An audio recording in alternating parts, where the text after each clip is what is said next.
کله قیامت راځي لومبه علامت د قیامت څه شی دی؟ درې سوالونه کړو په نبی کریم صلی الله علیه وسلم باندې. نبی رسول الله والسلام قال راغه کته د الله جل شانو پیغمبري مال درو خبرو سوال درو خبرو د هغه جواب را الله کزبستا پتا باندې ایمان راولم ستا خبر به منما هغه درې سوالونه غوړي چې پیغمبرنا علاوه هغه چالم نورزي نبی رسول الله والسلام ته فرمایل وایا سوالونه دي. عبد الله ابن سلام سے وای وګارته وایا کله قیامت راځي لومبه علامت د قیامت څه شی دی؟ دویم راته دا وایا چې کله جنتیان جنت ته لاړ شي لومبه خوراک پدې سکی. دریم راته دا وایا چې دا ماشوم چې پیدا کیږي کله مور ته ځي او کله پلار ته ځي دا ولې ځي دا ولې ځي؟ نبی رسول الله والسلام لک سات خاموش او بیا نبی رسول الله والسلام فرمایل ما ته حضرت جبريل لاغه وحی راته راوړه. جبريل لاغه او ما ته وحی راوړه او دا راته وی عبد الله ابن سلامه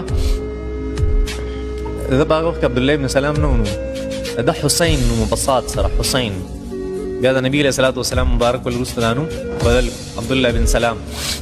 نبی کریم صلی الله علیه وسلم ته فرمایل حضرت جبريل تشریف راوړو او ما ته وی عبد الله ابن سلام ته وایا لومبه علامت قیامت دار ده چې د مشرق ته طرف نه به اور راچوتیږي او کم طرف ته بزي مغرب طرف ته بزي.